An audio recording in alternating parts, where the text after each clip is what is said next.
Good afternoon, and thank you for joining us for the Committee on Education. Today is Monday, March 20th, 3:00 p.m. We will be recessing the Committee on Education hearing until 3:17 to hear the Joint Committee on Higher Education and Education at 3:15, and then the Joint Committee on Agriculture and Environment, Education, and Higher Ed at 3:16. Once again, the Committee on Education will reconvene at 3:17 following the conclusion of the aforementioned joint committee hearings.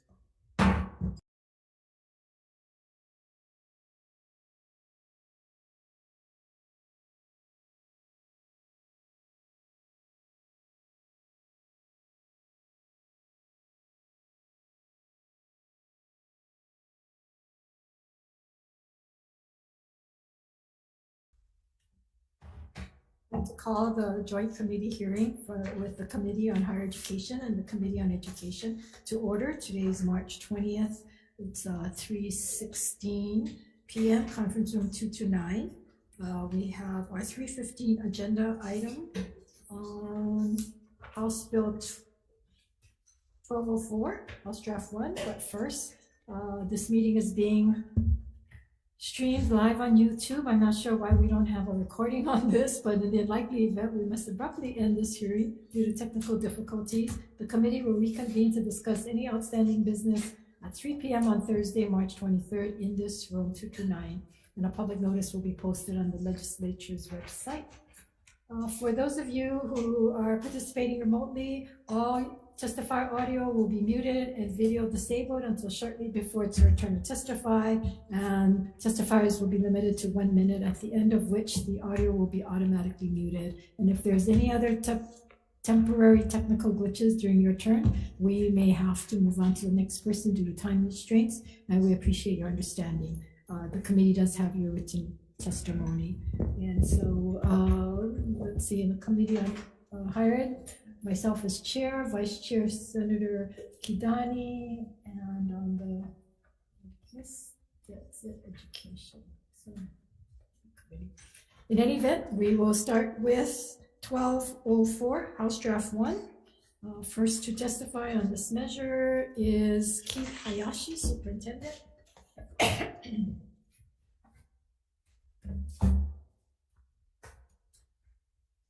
Good afternoon, Chair, Vice Chair, members of the committee. Kurt Otoguro, Deputy Superintendent, testifying on behalf of our Superintendent Keith Hayashi. The department has submitted its written testimony. We are in support of HB 1204. We are happy to answer any questions that you may have. Thank you for the opportunity to testify. Nathan Murata, Dean of College of Education. Good afternoon, Chair, Vice Chair, members of the committee. Nathan Murata, Dean, College of Education, UH Mano. We stand in support of the intent of House Bill 1204 HD1, and we've offered comments. I'll be around for questions if needed. Good. Thank you. I'm sure we'll have questions. Thank you. Yvonne Lau, testifying for Hawaii State Public Charter School Commission. Good afternoon, Chair Mercado Kim, Chair Kidani, members of the committee. Thank you for the opportunity to testify. Yvonne Lau on behalf of the Charter School Commission. We stand on our written support of House Bill 1204, House Draft 1. Thank you. Thank you, Yvonne. Laverne Moore for HSTA.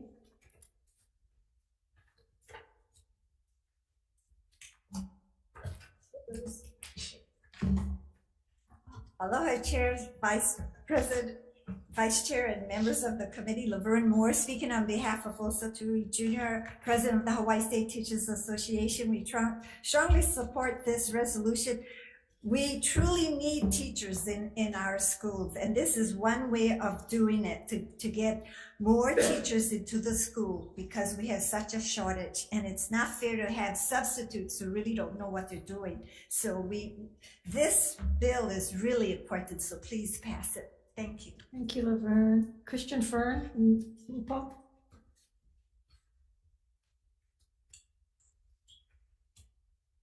Good afternoon, chairs, members of the committee. Sarah Beamer for Christian Fern at UHPA. We stand on a written testimony. Thank you. That's all the testimony that was signed up, if a person or in Zoom. Is anyone here in this room that would like to testify on this measure? If not, members' questions. I do have questions for Dean.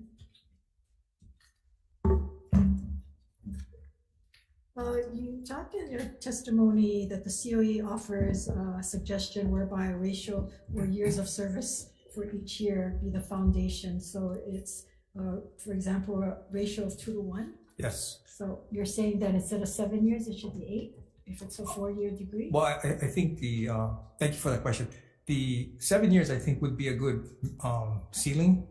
We're referring to more specifically if a student were to enter not so much as a freshman, but sophomore, junior, senior year, then to have a ratio of the amount of years funding to equate to 2 years of service obligation. I see. So you're assuming that this measure will allow one to enter at any point Correct. and not necessarily from, As a ninth grader or, freshman. So- because the bill does not say that at all. Right. Yeah.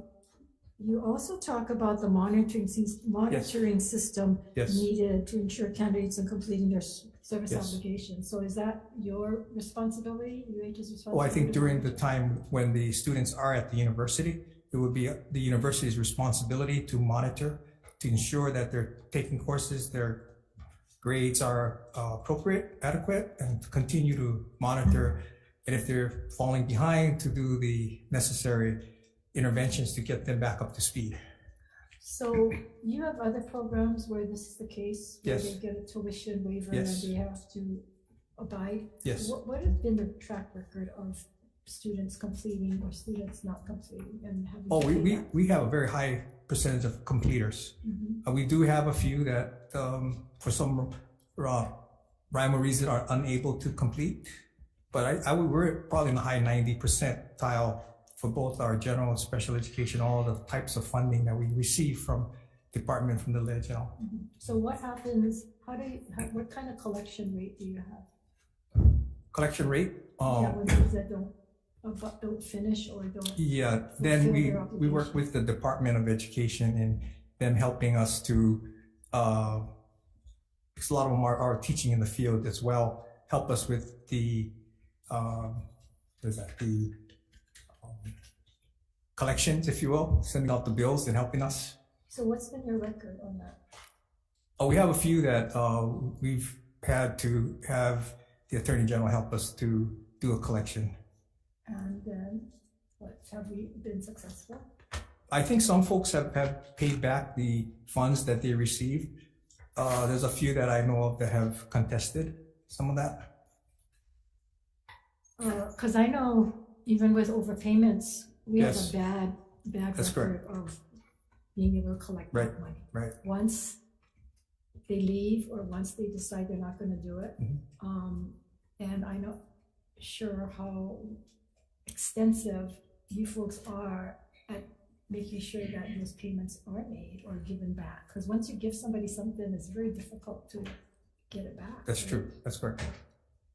So how many students do you folks have that is on this kind of scholarship for different programs? Oh, I would say we have at least anywhere from 75 to 100 That they have to total pay back? that they have some form of service obligation from the state. So if they don't fulfill that, then yes, they have to pay back a And portion. have you found that during that period of time of first you have the period of while they're in school, That's correct. right? Yep. And if they don't complete or they don't have a good record Mhm. or they drop out, Yeah. right? And it's very difficult if they're in school and they're not working to even pay back.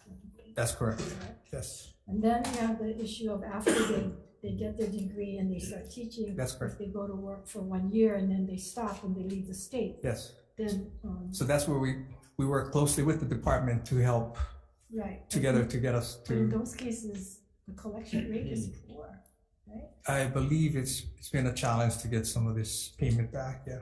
So do you have any suggestions on how we do that if we're gonna do a system like this on a regular basis? I think for us at the university, and I can only speak for the university and the college, we need to do a much better job of our intake, screening, requirements. So even if we need to make sure that we do a better job there from the preliminary intake and the monitoring and the support the students receive throughout their program. Because right now the university has a poor record of just collecting tuition on a regular basis, or kids who come in and, right? I've heard that they've had some challenges, yes. Yes, so we really have that problem. So then, who will monitor them after they leave university? Well, because they would have to teach in the public or charter school system, and that's when we would work with the department to help facilitate some of that service obligation. And should there be a cap on this? Cap? Meaning A cap on tuition cap? tuition? I mean, on how much money we actually have, and you know, if we only have X amount of dollars, and say you have 100 students Yep. apply, but we only have enough for 25 or 50. I mean, is there a cap, and how do you then screen who gets it? Well, I think it's like if you only have a certain amount, then I think it would be very competitive from the standpoint of the students trying to receive some of these funding. So again, that's where we would have to do a much better job of the intake, the monitoring, and maybe even looking at the specific criteria, adding perhaps more criteria to the normal admission process to make it very competitive if it's funding's Because limited. once you admit the students and you commit to this program, it's a 4-year or however long it takes, right? That's correct. Program. So you can't say, oh, after 2 years, sorry, we're not going to get a tuition waiver. So the legislature is actually hopefully committing. I mean, if they turn out that there's not enough funding for the last 2 years, then is the university going to then take that on? Or? Well, I do know that there are some of our funding sources that we work closely with the department. We try to maintain some level of reserve for that particular purpose where funding just doesn't materialize, but yet we're still on the hook. Right. We're committed to these students, so we, the university, college, would have to find a way to get them done. That is our commitment to the students that we bring in. Hence the reason why I think the intake of who we bring in is critical. In your experience, is it the cost of college tuition that is keeping not having enough people go into teaching? Or is it other things such as the role of a teacher has expanded so far that we have nurses and psychologists and caretakers and so forth, and so their role in the classroom has expanded to the degree that, I don't know, that some teachers feel that they signed up for that? Yeah. Or is it the tuition barrier? You know, I don't think it's the tuition barrier. I think the a lot of intake that we do have with candidates, very excited about the profession. By the time I think there's multiple reasons, perhaps they decide to realize at the end that this may not be for them. We do have those too. But yeah, for the most part, I think there's multiple, I don't know if you can really just pinpoint one thing that prohibits a person to continuing on. That's my sense, because you're hearing it, people think that, oh, just if we're going to give tuition waivers, that we're going to be flooded with a lot of people going into that profession, but that's not necessarily. That's not necessarily true, correct? Right? Yep. Okay, members, any other questions? Yes, Senator Kidani. Thank you, Dean Murata, for being here. Oh, yeah. So we have a similar program, our own Yes, program that's correct. at your college That's right. education. And do you have an idea of how many students have gone through the program? From the start? About, yeah. Oh my gosh, at least over 150 plus students. And that has we do have a couple that I know of that have not gone through but finished. But 98% have completed and are doing extremely well. Extremely well. And what is the amount or percentage of funding that we're giving them for their tuition? They average about 16,000 for 3 semesters. And is that the total cost, or is For an individual. yeah, but that covers the full cost. That's of the full tuition. cost. Thank you. So what would be the difference between that program and this one? Well, this I don't know if there would be any major difference. I think the difference would be the current situation or the level of the candidate. If they're already have received a college degree I think that'll differ than those that are coming in as without a college degree and trying to complete one. So that would be your first difference. The ones that already have the degree, like our Grow Our Own, already have some level of content knowledge, and therefore their program will be a little bit different from the undergraduates, because the ones that this bill is referring to would have to enroll in all these content area courses and all. So the part that with the Grow Our Own, which is the beauty of it, is because we're just focusing in on the teaching and or the pedagogy piece, with the understanding that they already possess the content knowledge. So. When and if the student doesn't finish and they need to be collected, and if the monies are collected back, then who gets the money? The university or the legislature who gave the money to the university? Well, in this case, specifically for the Grow Our Own, the money would go back to the Department of Education. Okay, but for this program? Yes. Oh, for this program. Oh, that's a good question. I would think that the university would have to be the one that monitoring. Yeah, but we provide the funds, so if they don't fulfill and they don't get it, then should the funds get back to the? It should go back to the legislature. That is correct. Because that's not what the bill says. Okay, thank you. Okay, thank you. I have a question for Dewey.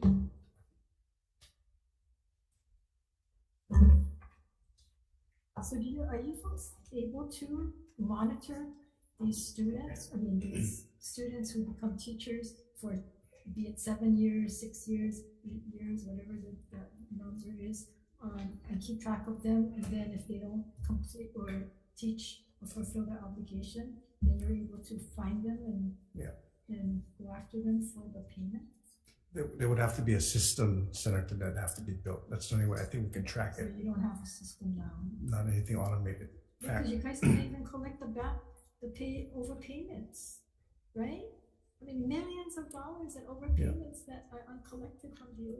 You know, the other way that maybe as you were talking and I'm listening, that the structure of this kind of tuition reimbursement could be that, like a scholarship, but it's a declining balance. So that the student who takes on this scholarship has 100%, and every year of credit, every month of credit, however you want to credit them, for every year that they work, you credit them down. And so that at the end of that term, the balance is zero.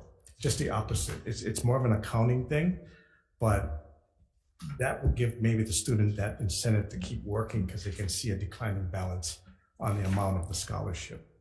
At the end, it's the same thing. We got to collect. But psychologically, we may want to consider a different mechanism, but you have to automate this. So a simple program could be written to do that. So should this be only limited to residents or to in-state residents? Or, because right now the bill is also silent on that. Grow Our Own is.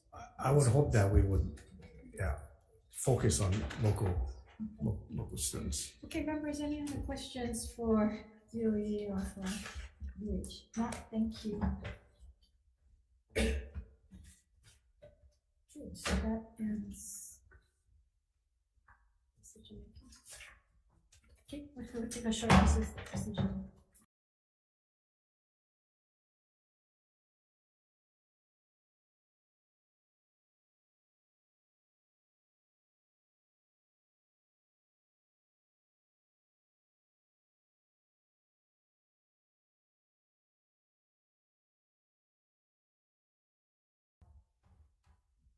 Calling back to order the Joint Committee on Higher Education and Education. We are on House Bill 1204, House Draft 1. The chairs have conferred, and we recognize that we have a shortage of teachers. So I'm not sure that just a tuition waiver alone is going to solve that. However, we do want to do as many things as possible to support that endeavor. The recommendation, however, members, is that we amend this to address some of the issues that was raised. One, that we limit this to Hawaii residents, that the amount be capped, and that would be up to the Finance and Ways and Means Committee to make that determination, so it'll be blank. That the 7 years also be a cap, that would be no more than 7 years. And that we also hear from DOE as to their recommendations on how they're going to be able to monitor this. I hate to put in a program that you're not able to monitor or to be able to collect. And also any other recommendations that we are able, if the requirements or the obligation is not met, because there's so much evidence on overpayments of all state employees that go uncollected, millions and millions of dollars, and somebody's funding that. There's issues of tuition already at the University of Hawaii that they cannot collect years and years. The only way they can try to collect if a student comes back in and try to register again, but that hardly happens. So we just don't want to keep putting us in that kind of a situation. So hopefully we'll get more info. So this matter also will have a defective date, and we'll send it on to Ways and Means for more discussion, and hopefully we'll hold back from DOE. So members, any other discussion, any other amendments? No, I have a vote sheet for this one. You don't have to need a vote sheet. Yeah. Or you don't have a vote sheet. Okay. There's a vote sheet. So you have my vote sheet.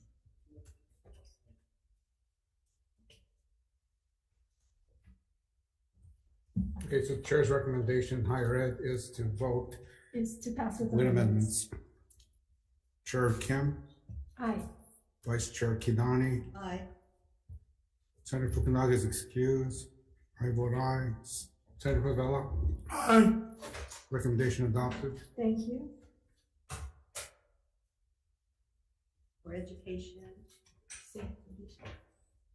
recommendation of the chair is the same, pass with amendments. Chair votes aye. Vice Chair votes aye. Senator Favela. Aye. Senator. Let's do it. Let's do. So I for education. Education. Okay. Senator Richards. Aye. Aye. And Senator Kennedy. Aye. Okay, 5 members present, all voting in the affirmative. Measure to pass with amendments is adopted. Okay, I just take the vote.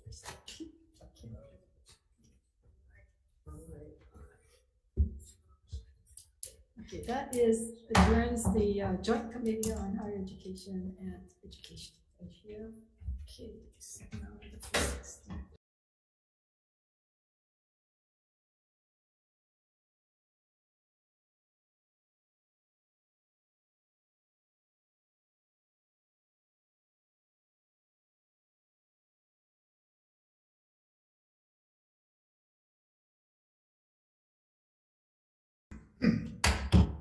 Kako, and welcome to the joint hearing of the Committee on Agriculture and Environment, Committee on Education, and Committee on Higher Education.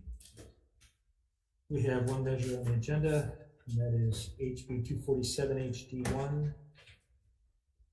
Increases the percentages of local ag products that certain departments are required to purchase by certain deadlines, expands annual reporting requirements to include the total spending by certain market channels, requires UH System to include a corrective action plan in its respective report to the legislature should it not meet its benchmark. Repeals the separate benchmark for the Department of Education that requires 30% of food served in public schools to consist of locally sourced products by 2030, and appropriates funds for the establishment of a farm-to-state liaison within the Office of the Governor. First up to testify is Department of Education.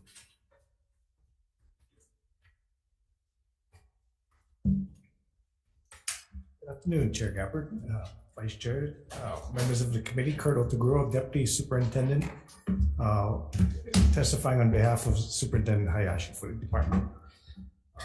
The department stands on its written testimony in opposition to this measure. We are absolutely in favor of buying local. There's no question about that. We're absolutely in favor of buying local from our farmers. As we've testified in the past, our concern is simply adding 4 other departments to the goal with the limited capacity that we believe is happening right now with certified farmers will be problematic. The percentage increases look pretty with 25, 30, matching the years, and that's fine. Our only concern here is that if the farming community would, and we'd have to work with the Hawaii Farm Bureau and others to make sure that these farmers can not only produce what we need, but they commit what we need. And that's been the challenge with some of the smaller farmers. We realize that we want to localize and regionalize some of the purchases, which occurs today. But when we're talking about compliance with on the federal level, there is some concern with this bill and the way it's written in terms of requiring that kind of percentage mandatory, especially when you start adding for other state departments. So happy to answer any further questions if the committee members have. Thank you. Kurt, Department of Ag. Yes, let's stand on our testimony of the comments. Thank you, Morris. Danielle? Comments? Yes. Morris, would you like to come share your comments, please?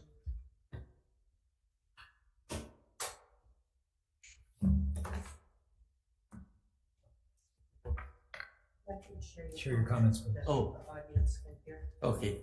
Sorry about that. Morris Athek, once again with the department. So the department is supportive of the state's goals of increasing local food self-sufficiency, but we would defer to the state departments and the University of Hawaii system, whose food purchases are directly affected by this measure. Thank you. Thank you. Daniela Spato from Hawaii Appleseed.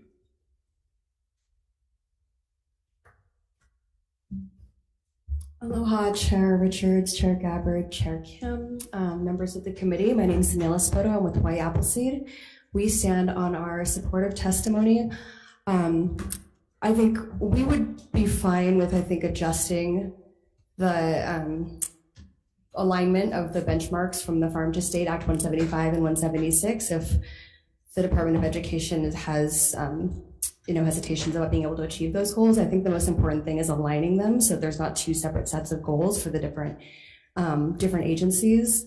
We think that the position in the governor's office is going to be very important in making sure that there's an accountability and that there's the same benchmarks and the same sort of accountability for all of the departments across the state. So we think that piece of it's really important, and also the accountability clause that we'll have, in case they don't meet the benchmarks, some kind of a remediation plan. So we do think that those components are important, but I think maybe if we needed to adjust the different actual benchmarks, that would be probably still effective. Thank you so much. Thank you. Micah Munakata from Ulupono Initiative.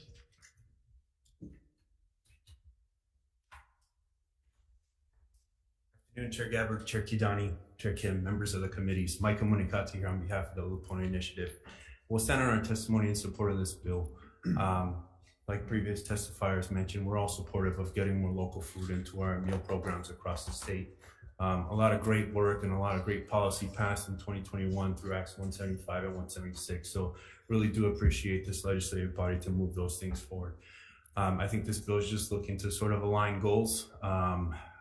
But really, I think one of the main things is creating a resource within the governor's office as well to really support some of the collaboration that's needed, some of the difficulties that even the DOE just mentioned in their testimony.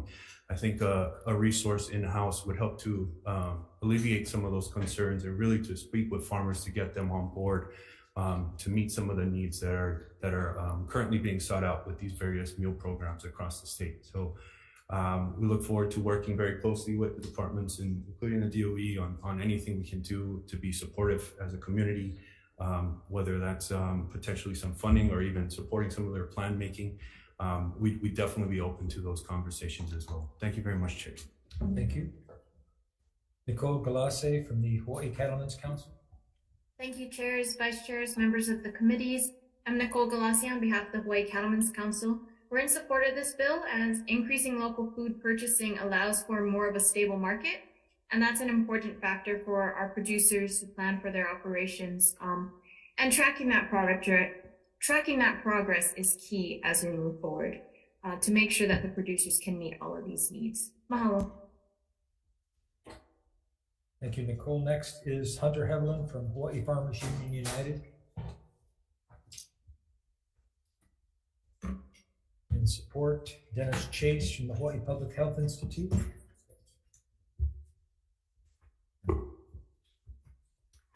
Chair, Vice Chair, committee members, thank you for giving me the opportunity to speak today.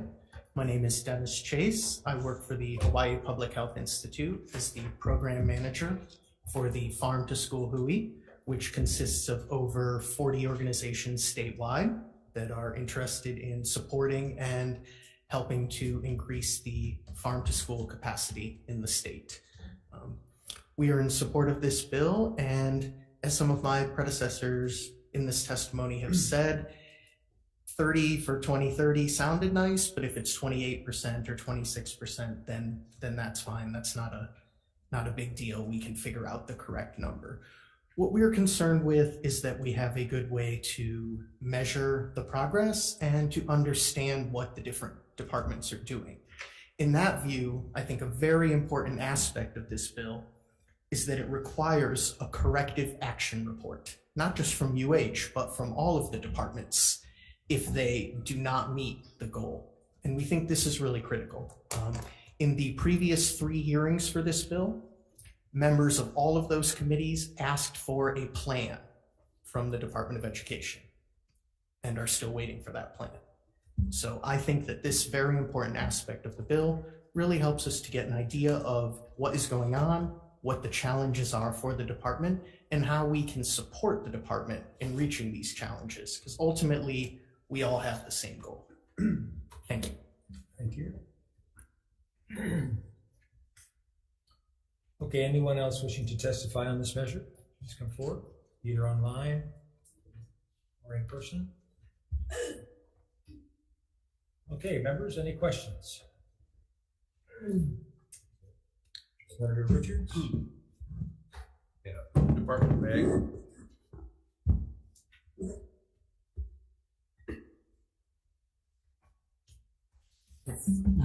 Thanks, Morris. Question I have is, I completely agree with the intent.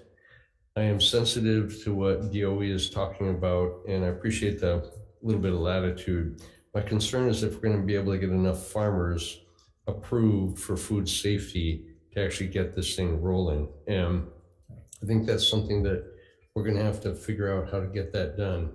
Comments on that one, Morris, please? Totally agree that part of the complexity of achieving these goals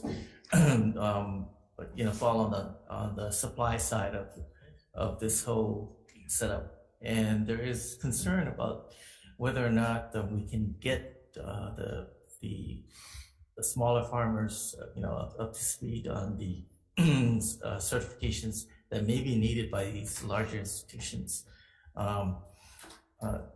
It's a very complex supply and demand situation with aggregators and food distributors involved in getting the food from the producers to the various institutions. So we do know that there is a concern whether or not we do it, but there are measures and efforts currently happening to try to implement that capability of training and getting GAP certification and food safety training out there, and it's a collaborative effort with UH and our department and the industry. So the concern is definitely there. And I'm not sure how to answer your question in terms of how to fix it, but I do know the efforts are happening. So this question, do we have enough resources in Department of Ag right now to administer and help bring these programs up? I would say we definitely could use, quite a bit more. Our food safety program in our, quality assurance division is the section that handles that. And we are definitely in need of additional staffing, but we do have, our quad program that is working on that. And I would say, if you were to ask me, what my personal opinion is, I would say I think we're understaffed. But I am asking you that. Yeah. I also want a number, Morris. Give me an idea. And you may not have it right now, but I think we, as we're standing up agriculture to do this, there's an initiative for locally raised food. Right. Fully supported. No one supports it more than I do. But we also have to be mindful that we have to support what that's going to take. So I do want your personal opinion, but I also need a number attached to that. And you may not be here. I like the concept, but that's what I have. Thanks, Chair. Yeah. So I would have to go back to staff and get numbers for you, but definitely get that to you.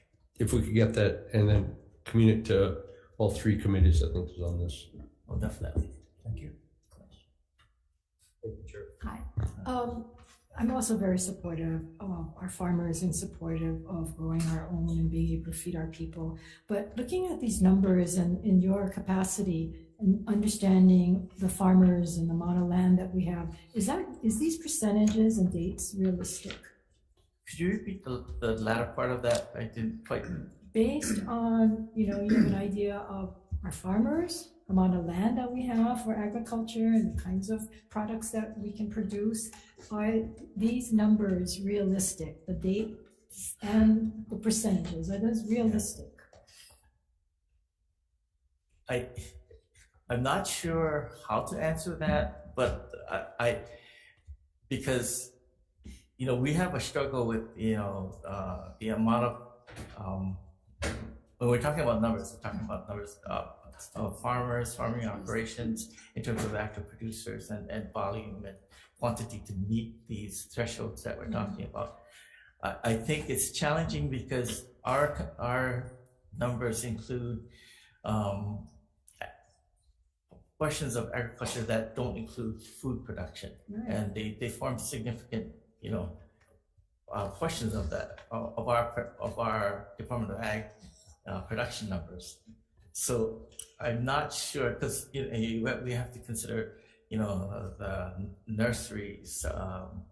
Well, that's what I'm asking. Yeah. Based on everything that you're aware of, and then we don't even know what Mother Nature is going to do, and how realistic are. I'm all for setting goals, but you can't set them to the point where then they're going to be busy always trying to figure out how are they going to correct action if they don't meet these numbers. Now, these numbers are put together by Hawaii Appleseed Center, or is this a collaborative number, or do you know how the percentages were I'm not sure where the numbers came from.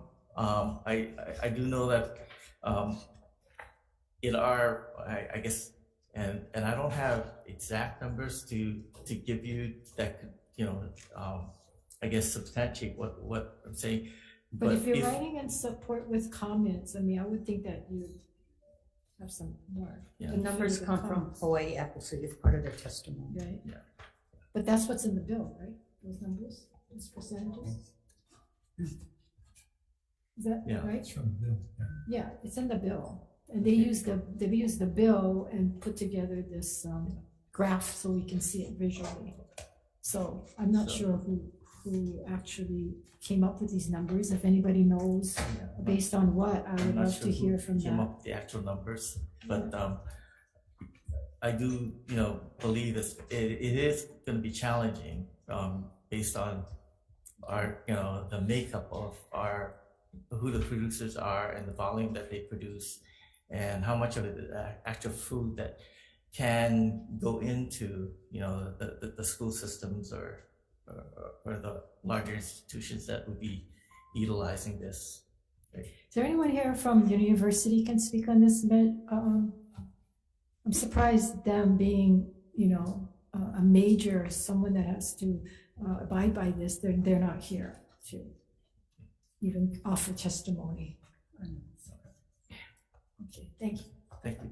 Good question. Thank you. Dewey or Keith or Dewey. Oh. So you guys have opposed this bill, yeah? So if you guys don't have the consistency or the amount of produce, based on weather-related issues, pest, disease, what you guys gonna feed the kids? if we didn't have to do federal compliance, we could feed them something nutritious, right? So we balance what is available to prepare the menus, which we are trying to get regionalized.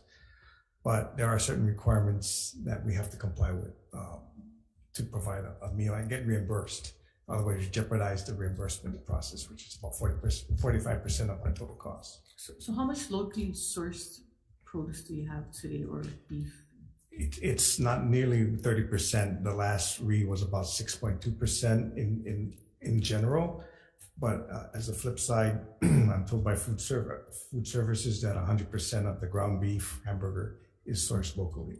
So it depends by product. We are working, AS Tanaka is working very closely with a producer on Maui, Mahipono, to see if they can provide that scale, but that'll take some time. But there are plans in works, working with some of these farmers, producers, to produce the kind of volume that would be needed. So do you guys know that the bulk of the farmers and ranchers in Maui have been impacted by access there? Yes. So if you have 50,000 pounds of produce or beef here, and that 50,000 pounds have been taken out of your supply that you guys have commitment to, I guess my question goes back to what do you guys feed them? That always puts everybody in a bind. Because I don't think you guys will be holding this much reserves. Right. For example, we just had an incident several months ago where lettuce was damaged and could not be provided, and we're stuck with 100,000 pounds of lettuce that we gotta get someplace, and so but the supplier could not produce that, so food services had to make that adjustment. So were you guys part of putting any of these numbers together, or? Not to my knowledge. Thank you, Chair. Senator Dunn? Kurt, I guess my dilemma is I totally support the idea, but to ask the biggest restaurant in the state of Hawaii that feeds I don't know how many thousands of kids, 100,000. Yeah, daily, 5 days a week, and even breakfast. 20% is Yeah, breakfast. breakfast and Yes. lunch. I don't know how you could do that in 7 years. I don't know if you have to have the same menu for all islands or even districts. So those are some of the things I think that we would like to know. And given some idea of if this bill were what you had to do, what is the earliest that you guys could start to do this? And it could be rolling out by islands or whatever, okay? But I do know not every island has the same crops, or the cattle, or, you know, beef, pigs, whatever. Oranges. Yeah. So I think for myself, my recommendation is going to be to defer, because this is such a big issue, and I don't think we've given you the proper amount of time. However, I think you guys need to start thinking about this, because it is to help not just our local farmers, but getting the fresh fruits and vegetables to our students is also important. You're absolutely right. And I have spoken to the superintendent about engaging with private sector people, large produce companies who have experience, because they also want to buy local, but they also have the same challenges as a buyer, a wholesaler. And so this is absolutely a problem, or a challenge, I think, not a problem. It's a challenge that the state needs to come together to work with the industry and find those solutions, not just for certified farmers, but for the capacity and backup. Really, that's what we're after. As Senator Coit said, we're going to be stuck if we don't have the backup and the commitment, because we can't go up. What are we going to tell the farmers? Well, you know, We're not I gonna sue think them. most people realize that being an island state, we're stuck in the middle of the Pacific, and we can't ask the trucks to haul their produce across the state line. So, or even depend on getting flights to bring it in on short notice. So this is a dilemma. And I believe the Senate has vision for food hubs, for food zones, to provide that backbone for the industry to rely on government. So the partnership between government and the farming industry to subsidize that so we can make it more affordable for them to produce. Yes, So but, it but come out of knowing, us. knowing that, I think you But it's guys long-term. need to work on some timelines for us. All right. Because while I'm probably, I am going to defer this bill, I'm not, it's gonna come back. Yes. Thank you. Thank you. I have a question. Okay. Senator Capron? Yeah, for DOE, I guess, there was some testimony that said that we haven't filled the farm to school coordinator position. That That's is- vacant. What's been the difficulty of filling the position, or is that just a position you don't need then? It's a position that's necessary. Working with Assistant Superintendent Tanaka, we believe that we're looking at the needs as to how to be more effective to the industry. And what has been discussed and decided is that we actually want a food buyer, someone who can reach out to the industry. AS Tanaka can serve as that. We only have one position. We got to make the best use of it. So decision made that rather than fill it with an administrator, to fill it with someone that can get out in the field and talk to the farmers and the buyers. So we want to probably re-describe it, if that's what you want to call it, and use that position more wisely. We don't think we need an administrator right now. Eventually we will, but Senator, I think what we need are boots on the ground to talk to the industry people. All right, so what have you done so far to do that? We, Mr. A.S. Tanaka has discussed that with me, so we just need to re-describe it. We're late in doing that. We need to get on that. And again, talking to industry professionals, private sector, to help us get there.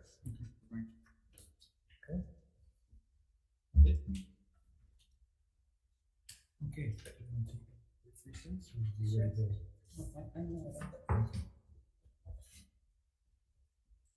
Yeah, it's fine.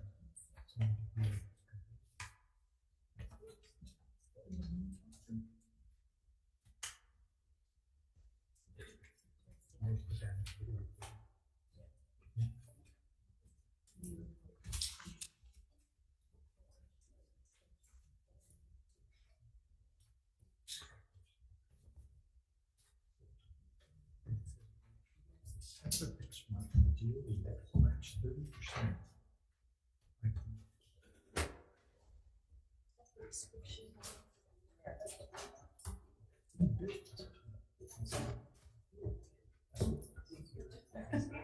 They're lowering.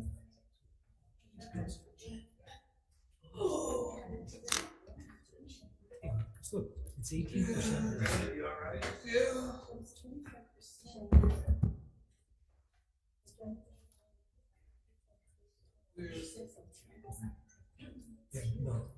yes, but these are the numbers, right? But here's the exemption. It repeals the similar benchmark for DOE. It specifically says the DOE is. It's in the bill too.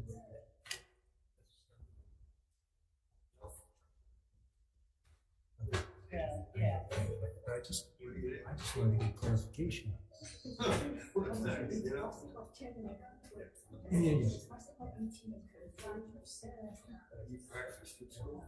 But in the bill, anyway, just check it out.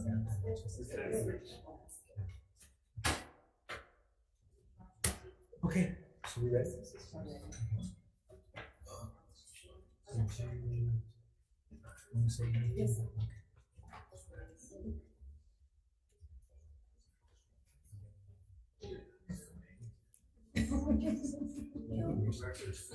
So,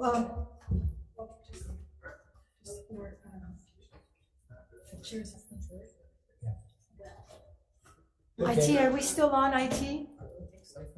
Yes, Chair. We're Okay. still on. Okay. All right, the chairs have conferred and we could not reach agreement, so the bill will be deferred indefinitely. And I'd like to make a request in the meantime, because as Senator Kidani said, Chair Kidani said that this measure will come back.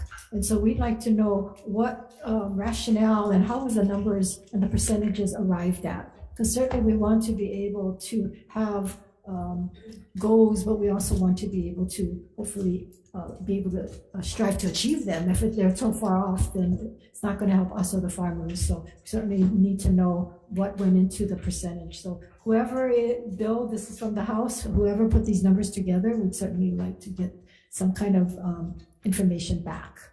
Okay, thank you very much. And this adjourns the joint.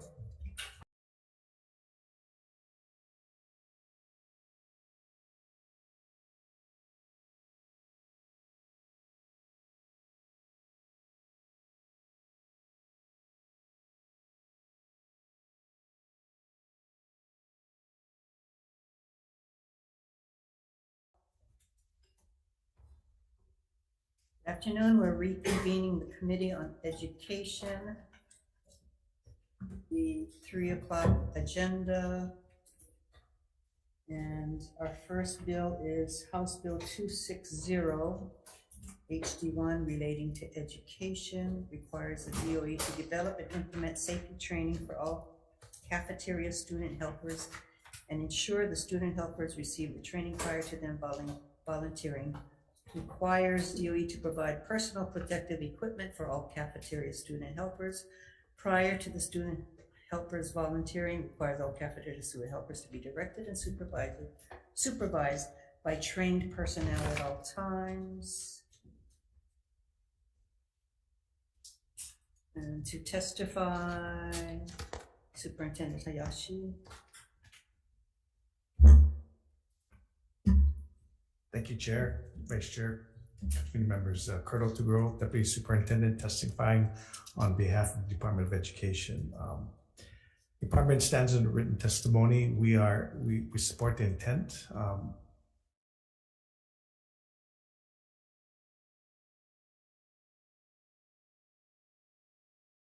The bill is necessary because this is already in effect today.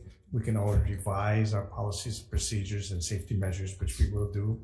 But to already manage food services and the safety, we're practicing what this bill is already saying. Thank you for the opportunity to testify. Thank you. Testimony, written testimony from John White in support. Members, is there anyone else here wishing to testify? Angela, please.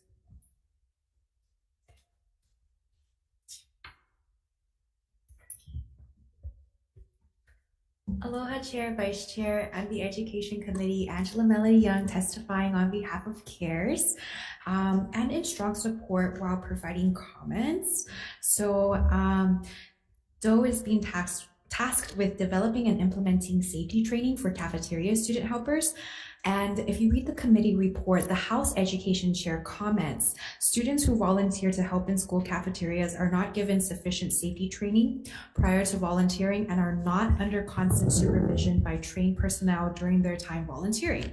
Without the proper safety training and supervision, student volunteers may unknowingly place themselves in danger when interacting with potentially hazardous or dangerous equipment.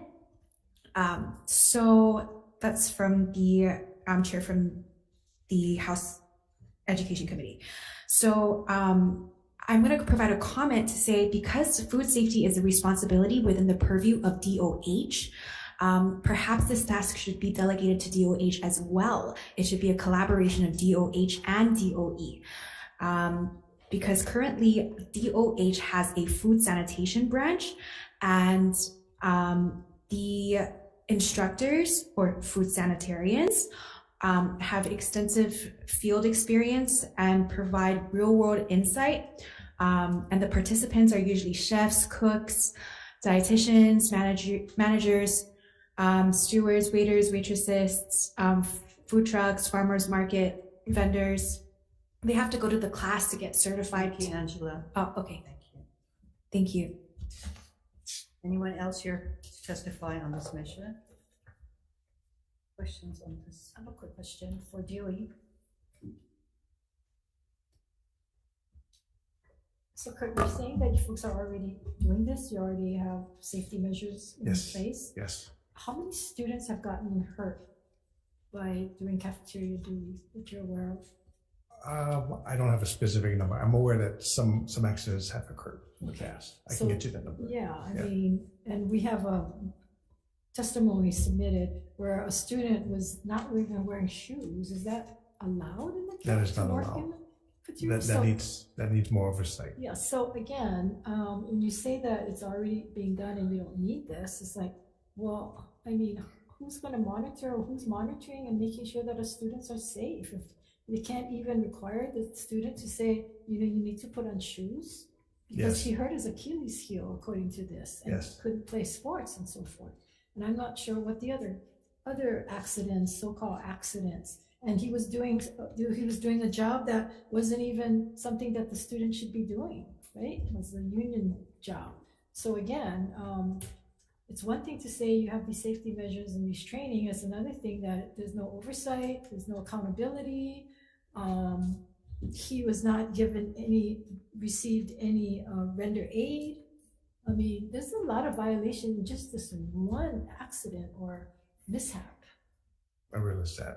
It's incumbent on us as leadership to enforce and to make sure that our food services managers and cafeteria managers are enforcing what is already in place. So can you provide us with a report as to, based on this accident as well as any others, on what you folks ended up doing?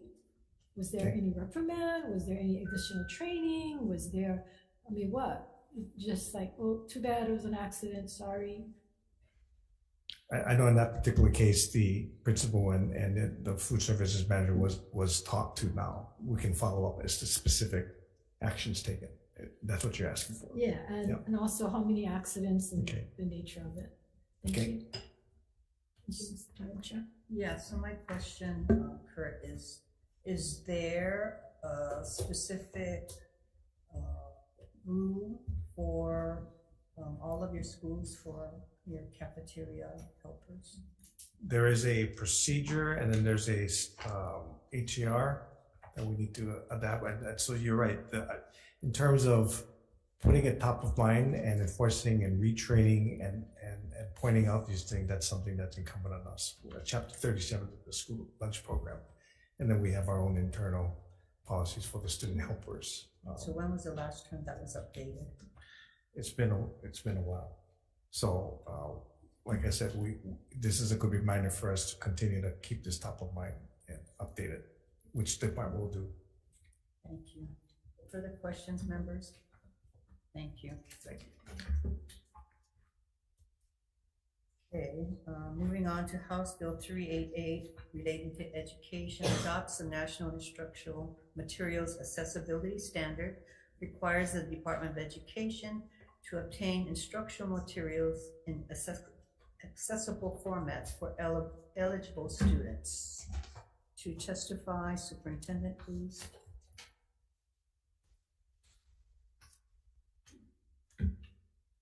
Hello, Chair Kidani, Vice Chair Mikado Kim, and member of the committee. Winston Sakurai, TA Director in the Office of Curriculum and Instructional Support. The department stands on its written testimony offering comments on this measure, and we're standby for questions. Thank you for the opportunity to testify. Thank you. Testifying for the National Federation of the Blind of Hawaii, James Gasho, please.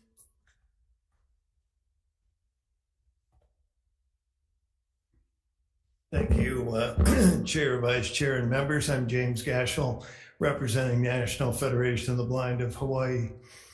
Now, this bill is really important. As it comes to you from the House, it was amended to slightly narrow the definition of print instructional materials to get down to just the textbooks that the school buys that students use and related core materials. So it leaves out bulletin boards, posters, maps, graphics, handouts of all kinds.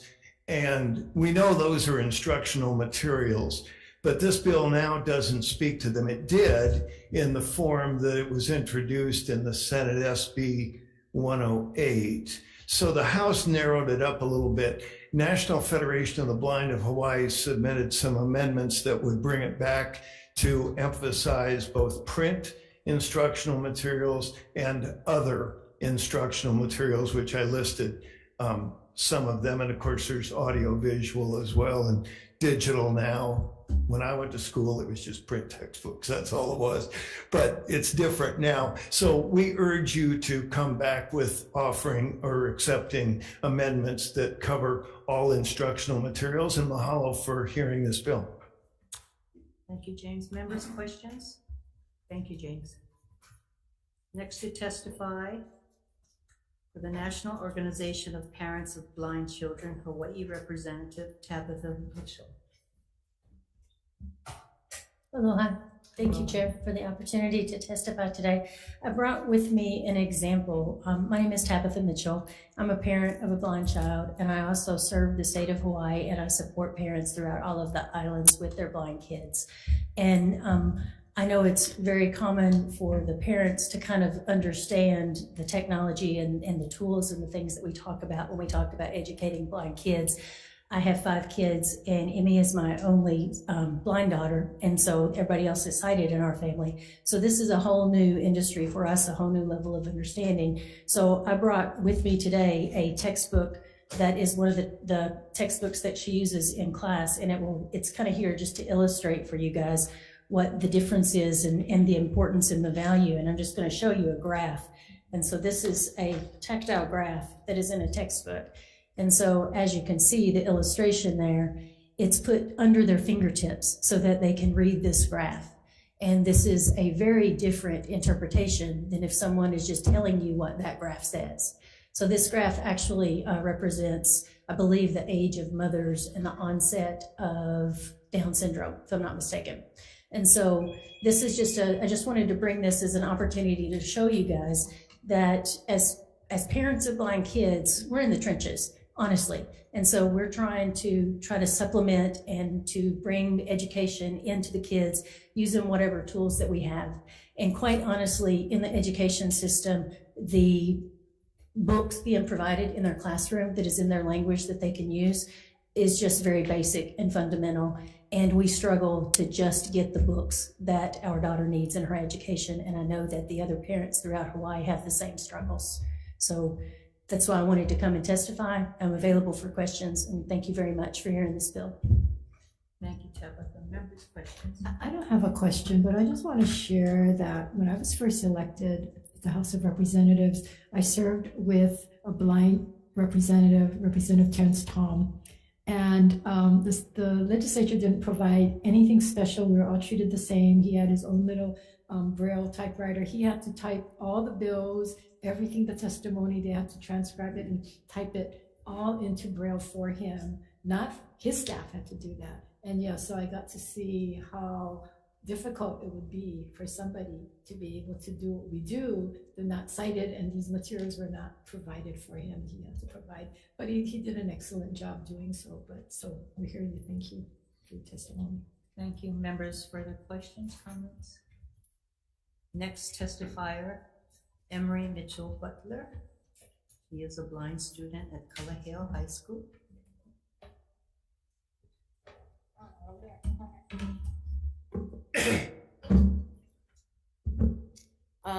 Good afternoon. My name is Emery Mitchell Butler, and I don't know where the microphone is. All right.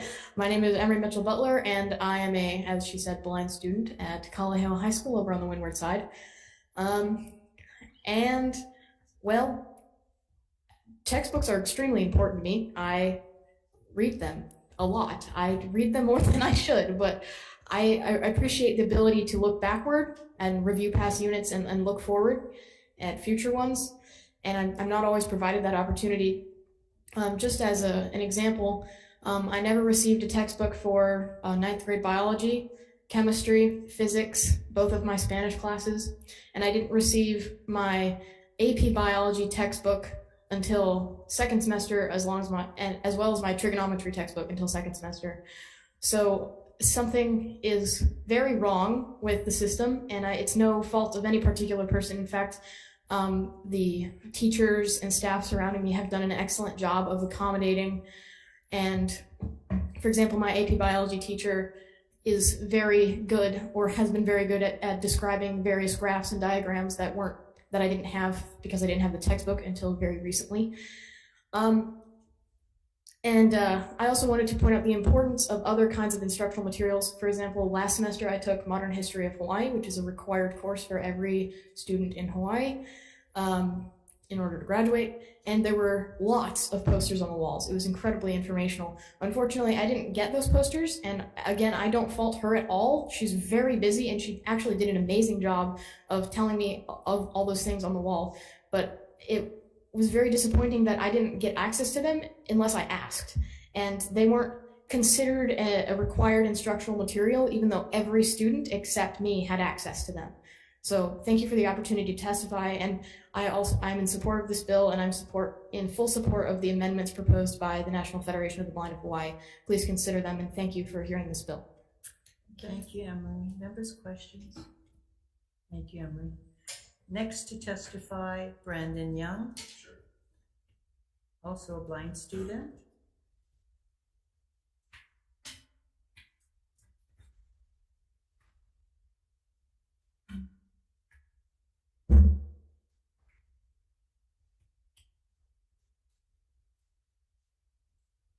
Good afternoon. Thank you for hearing our bill this afternoon. So I'm not a student in the Department of Education right now, but I did go through the Department of Education. And so I would mostly just stand on my written testimony. I am in favor of this bill. Getting accessible materials for blind students is very important. And they are often left behind, and so it's a struggle to constantly be keeping up. So this is an important measure. There's some amendments that the different bills have, and we look forward with passing this bill forward, and we're in support of the measure. Thank you so much. Thank you, Brandon. Members, questions? We also have about 20 written comments in support. Any questions of any of the testifiers?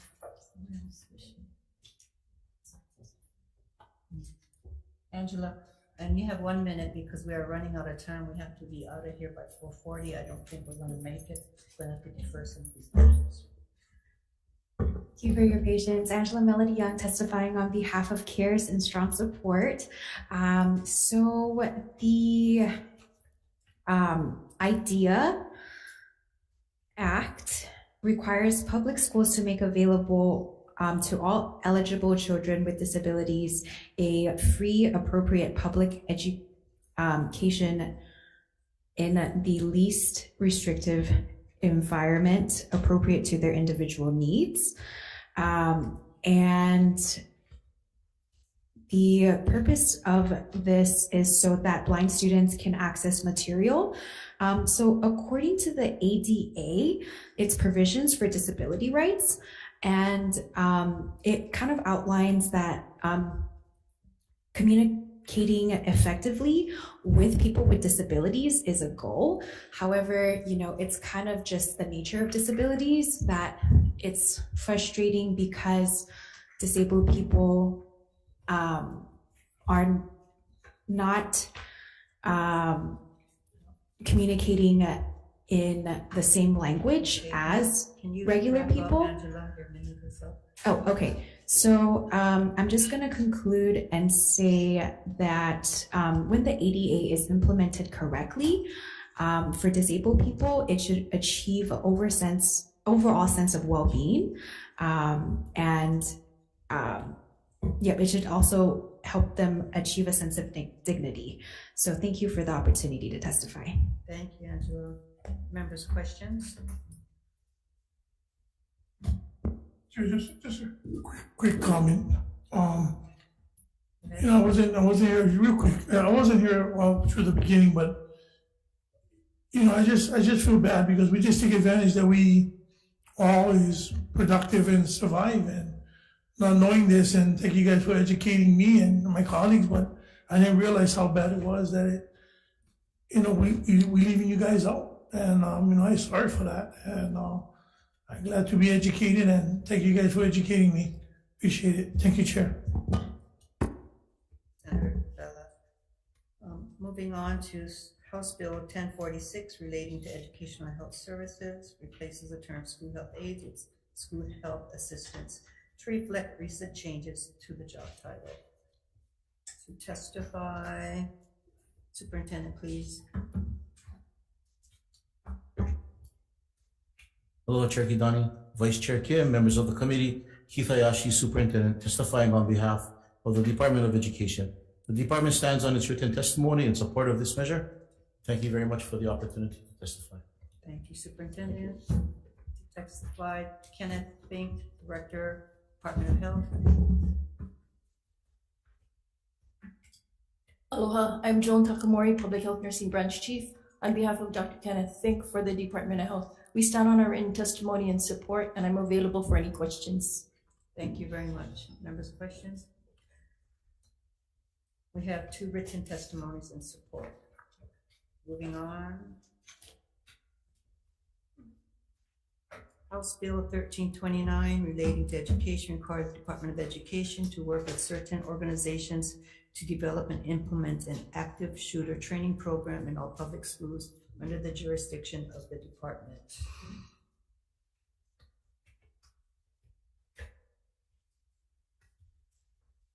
To testify, Superintendent, please.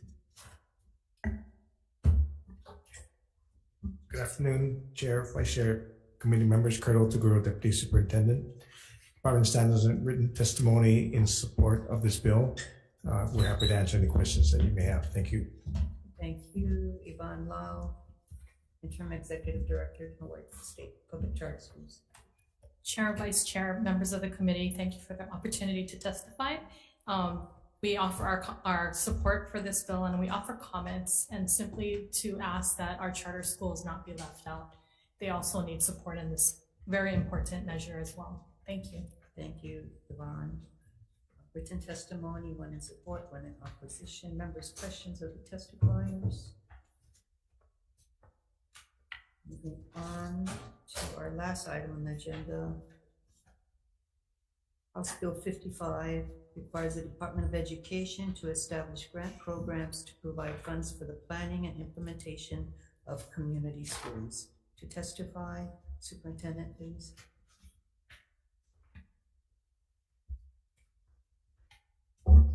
Aloha, Chair Kidani, Vice Chair Makoto Kim, and members of the committee. Kara Tanimura, Interim Assistant Superintendent, testifying on behalf of the Department of Education. We stand on our written testimony in support of the intent, and we offer some comments as well. Thank you for the opportunity to testify. Thank you. Osa Tui Jr., President HSTA. Laverne Moore, speaking on behalf of Osa Tui Jr., President of the Hawaii State Teachers Association. The HSTA stands in support of this bill. The NEA has worked over 10 years nationwide with over 1,000 community schools, and it works. It would work. So thank you so much for the opportunity to testify. Thank you, Laverne. And Horiuchi, Deputy Attorney General.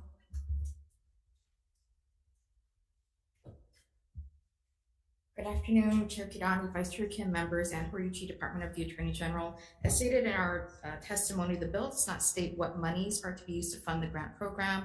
If general funds are to be used, we've provided some suggested language in our testimony. I'm available for questions. Thank you. Thank you, Anne. Next to testify, Jennifer Masutani, testifying for Hawaii After School. Hi, Chair Kidani, Vice Chair Makoto Kim, and members of the committee. I'm Jennifer Masutani, testifying on behalf of the Hawaii After School Alliance in support of HB 55. We stand on our written testimony and ask that you consider revising the bill to make it less prescriptive. Also just want to offer some quick comments that community schools is a proven time-tested strategy that can bring forth short-term results like improving family engagement and attendance and decreasing behavioral referrals. It is also proven to show long-term results like closing the achievement gap, improving academic scores, and graduation rates. And I just will share a couple quick examples of impact from the continent. So first, Cincinnati's community schools were able to close the achievement gap between Black and white students by 10% in 9 years. And then in Durham Public Schools in North Carolina, they found that teacher turnover rate dropped from a high of 32% to 5% over 7 years. So ask that you support HB 55. Thank you for the opportunity to testify. Thank you, Jennifer. We also have 3 written comments in support. Members, any questions of the testifiers? If not, I will call a short recess.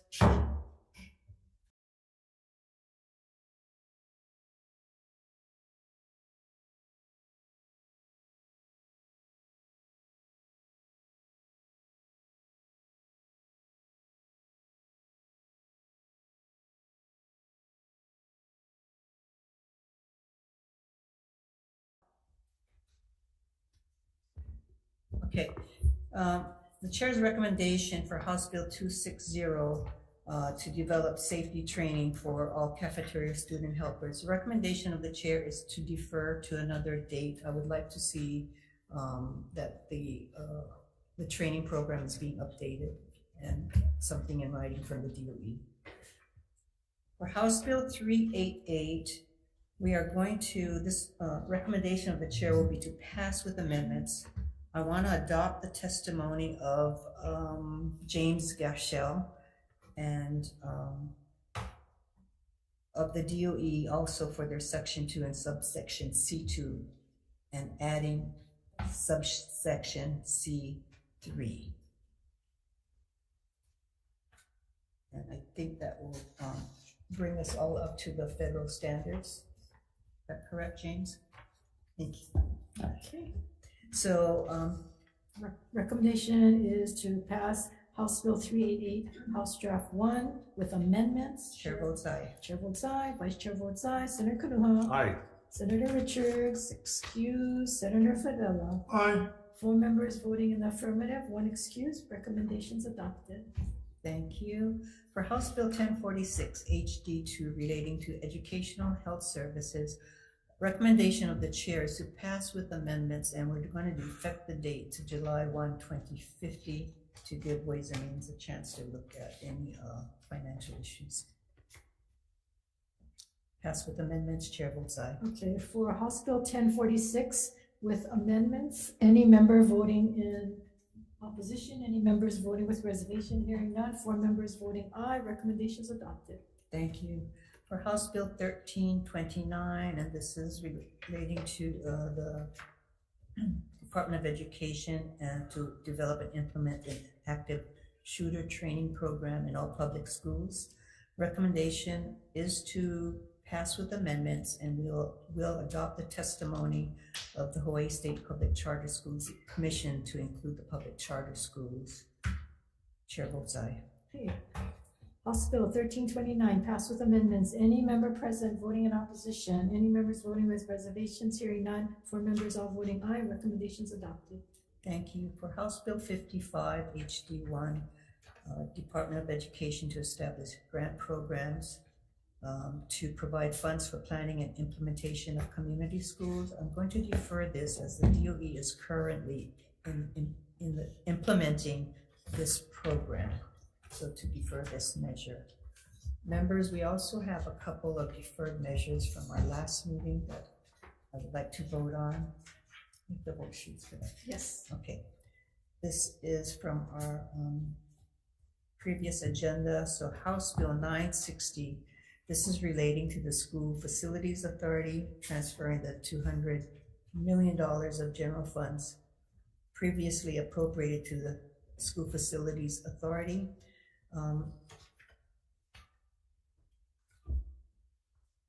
The recommendation,